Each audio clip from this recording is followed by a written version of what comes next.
Battle of the Challenges podcast with Vincent Cloud. And this is All Stars 2, Episode 9, Break Stuff. This is all about Brad, right? It should have been called Breaking Brad, let's be honest with you. Let's get right into it. I don't have any house stuff written at all, so the mission was called Make the Connection, and it's utilizing vehicles once again. Semis and stuff, and double-decker semi. You jump off of it, and you untie knots, and to open keys, and keys to find one of the locks of 5 or so, and then climb up aboard the double-decker part, and you both unlock a thing. That's fine. Except this has to be the slowest driven mission ever, really. Like, it was bad. If you look at it, like most of the time they go fast enough where you're like, okay, maybe it's you just have to be there, but not in this case. It was crazy. I was like, oh man, this is so bad. Ugh. And really, since this is like we have the final next episode, overall the missions this season have let me down, right? Let me down good or bad, and that's that's really too bad because All Stars 1 had some very demanding missions, right? Anyways, let's get into it. So the first pair to go is Darrell and Janelle. And Janelle finishes. I was going to say finishes first, but she finishes. Darrell does not. He gets his time expired. Janelle, she's got the bad back. Yeah, that's crazy. Apparently she hurt her back from how many episodes ago when they jumped into the something? I don't remember how to pronounce it. I mispronounced it the other episode. I think I called it a kumite or something like that. But either way, okay, well, good for Janelle to do this, to finish and stuff. But it would have been a lot more impressive if they were going faster. Like it was really, it seemed like a waste of fuel, because really all they were doing were untying knots, and then you have a key and there's like 5 locks, so you're just gonna have to try. You'll eventually figure it out. I don't know. Yeah, this was pretty lame, but good for Janelle. Next we have Nehemiah and Melinda. Melinda finishes first. Nehemiah finishes, and that's good. In fact, I think they're the only ones to actually finish, and they'll win. So yeah, they're going. Yeah, and they already have the lifesaver or whatever. So they were going to go to the final anyways, but this was a pleasant surprise. Okay, next we have Brad and Jody. Oh yeah, okay, so Breaking Brad. This is what I was talking about. So right away, I guess Brad didn't hear that they were supposed to untie the knots. First of all, oh my gosh, let me take a small break. You can hear my voice leaving me. Like this probably isn't going to help, but it's so dry.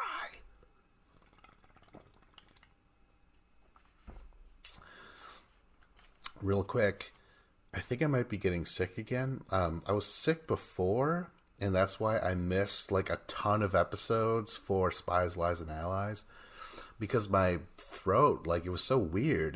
I wasn't coughing too much.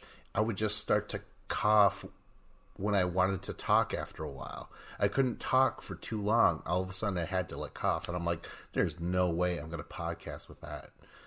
And I didn't. And I just got better, I thought. So hopefully this isn't happening again. If so, this sucks, because the first time sucked. I don't know if it's the COVID. Hopefully not. Um. Okay, so Brad and Jody. Okay, so so they flash back to when he was against Leroy in Vendettas, I think, and his shit was falling apart in his hands. Production stuff. And I was like, well, that's because production is cheap. You know what I mean? But this time, Brad is like, what the fuck? Look, he's just totally like roiding out right now. I'm not saying he's on roids, but I'm just saying he's just like, oh, he's very short tempered and just, like a muscle head right now. So he's like, I'm looking at these knots and they look like they could go inside a man's hand. Proving, what's that one banana thing where it's like, I could prove that God exists because the banana fits in a man's hand. I don't know. So he starts yanking the ropes, breaks the boxes that are holding the keys, and then gets to work. But it's like, holy shit. Like, once again, he's just tearing things apart. And eventually, he's going to have to do the same thing in the elimination. Spoilers, yeah. It's nuts. Like, Brad is actually pretty calm in most scenarios. This breaking thing, all of a sudden, that's just what defines him this episode. Jody, she can't figure it out, or she just can't undo the knots, I think. But or I almost thought that I saw her tugging at the ropes as well. I'm not really sure. But she expires, or the time that she has expires. And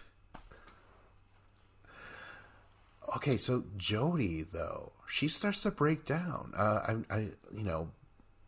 That one episode where the mini final, the previous one, I guess, when they didn't win, she was breaking down again. So it's just like, wow, man, like you are all about that win. You don't know how to process a loss, So that's pretty crazy. Just jumping forward that she's gone, and in fact, that's they're gonna be sent to elimination because they're the last. They're the worst because Brad breaks the stuff. And it's so funny that TJ's like, Brad, breaking stuff is never okay, or whatever. Yeah, never okay. And I was like, oh my gosh, my ears perked up, because I'm like, I've heard him say this thing before, but it was about violence, physical violence in the house. So his same delivery of saying that is never okay to hit a challenger in the house, the same passion and whatever, it's like, Brad, breaking boxes is never okay in this house, dog. That fucking, like, he's always oh my gosh. I need to make a compilation of me just complaining about TJ. I'm pretty sure it's possible. I'm pretty sure I have like a good 2 hours of just me just ripping on everything he says. That doesn't gain you fans. I think a lot of you out there love TJ. So, moving on. Johnny and MJ. Johnny finishes first. MJ's time expires, and he's the only guy who gets yanked off the truck. Oh my gosh. Nasally. I got the cure for that. Grandpa's cough medicine. All right. Yeah, he was. That was the one thing. TJ was like, "Hey, man, this is the truck." Oh, I don't have a good TJ impression, but as soon as I work on it, I'm gonna be able to show you just how ridiculous he is by reducing him. Like there's no life, there's no passion to whenever he talks. It's very monotone, and it's so fucking weird. You ever see Keanu Reeves? He never really goes above this in terms of enthusiasm and passion. And that's the same thing with goddamn TJ Lavin. God damn it. Anyways, he did say that you're gonna get yanked off the truck and stuff, and then what happens to MJ? He's the only one that happens to. Moving on to finally to Tech and Ayana. Ayana is first. Tech's time expires. I remember Ayana was like, oh my gosh, when it came to the keys, like what was it, her grandfather made keys, like he was like the key master and stuff like that. And her grandma was the gatekeeper. Nomination. So let's get into nomination. So but they know they're safe though. Tech and Ayana, like Ayana's like, listen, the only people that have our backs is Nehemiah and Melinda, and they won, and they had the life shield. Like, we are safe. It's great. I do like their little preamble before they do the mission, where they're like, "We're gonna make a baby," and shit like that. It's great. I like Tech and I like Ayana, so this is cool. Nominations. It's going to be as predicted, John A. and MJ, or Darrell and Janelle. Let's see here. But when it comes down to it, it's a split vote, and so Nehemiah and Melinda have to make the tiebreaker because Tech and Ayana, they don't want the blood on their hands and shit like that.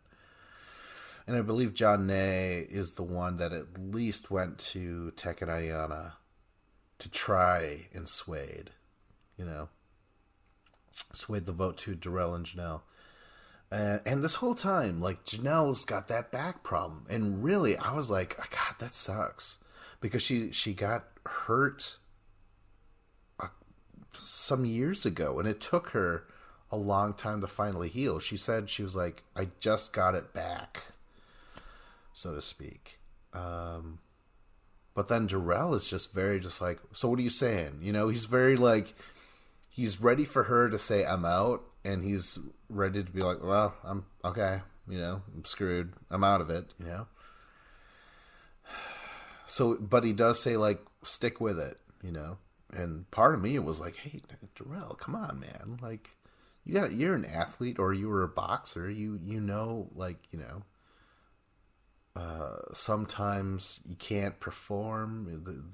Some things have risk. But then again, I don't know. Aren't they friends? They live in the same area. Maybe he was just like, I saw her hurt her back. I was there. And she's fine. You know what I mean? I don't know. Who knows? But I just remember, I was like, man, she's going to fucking...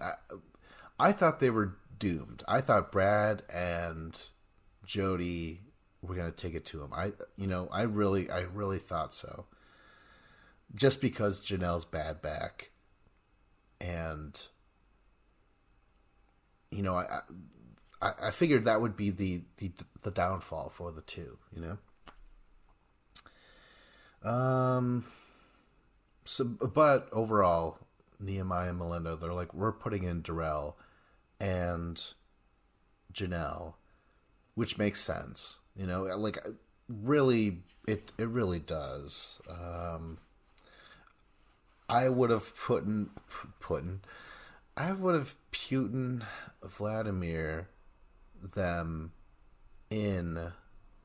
No, I would John A. and MJ, just because John A. did so well previously on the last final, and MJ is on the cover of All Stars, where I'm like, that motherfucker's gonna win. Don't let him there, But at that time, I would have put in Darrell as well as Janelle, and so I feel swell. Yeah. So they're gonna go in, right? Janae cries. She's like, "Oh my God, Nehemiah, you could have put me in, and you didn't," and stuff like that. And Nehemiah's like, "Well, they're there." Yeah.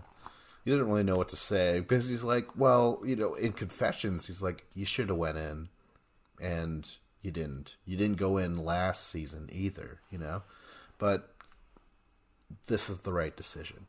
So in elimination, it's wreck and roll. You're in a little bit of a twist, which I do like. Where guys in a room, sledgehammer, a room full of furniture and stuff that has to be smashed, then put into a 6-inch square, where then the female. Did it have to be male female switch like that? But either way, then the females will take that piece and smash it to put in a 3-inch square. And they'll land in tubs, and those tubs will be weighed at the end. And right away, Brad had the better idea. Like, he went right for the cinder blocks that were making up the college dorm-like shelves. And Darrell, he was just smashing everything at first, but it was a crazy time when Janelle was like pushing blocks, but a little too much, so they passed the tub, the weighing tub, and it would just fall onto the floor and stuff like that. I was like, oh my god, that's how it's gonna end. Not having nothing to do with her back at all. Like, I kind of felt good about this at least. Although, yeah, she was kind of like kneeling down, working slowly. Jody was more frantic and more like speed. Same thing with Brad. I honestly could have swore they were going to win. But I guess they're off by like 3 pounds or 2 pounds. It's a kilo, correct? I don't know what a kilo is. But I did just buy a bunch of cocaine. So maybe this is no. But it was like 2 to 3 pounds, I want to say they were off by. So Darrell and Janelle are there. Brad and Jody are gone. That's pretty nuts. My favorite part, though, is afterwards where they're like, because they were in cases, right? Everyone else who was like cheering them on the whole time, they're like, could you hear us? And Darrell's like, yeah, we could hear you. It's now or never. It's this and that. Like, he just quoted all their words of encouragement back at him. But, like, kind of making fun of that in a way. It was... I think that might have been the funniest thing Darrell's ever done. And Darrell's really fucking... became quite a... jokester? No, not even that. But he's willing to tell a joke, and I thought that instinct, that choice to just repeat their words of encouragement at such a huge time in that manner was very funny. But that's all. Holy crap! I could feel my voice slipping away. So, next episode is the final. That would be episode 10, unless it's a 2-parter, but I don't think it will be. So, hey, let's tune in, let's watch, let's enjoy. In the meantime, this was Battle of the Challenges podcast. Like, subscribe, comment. Vincent Cloud, you know the rest.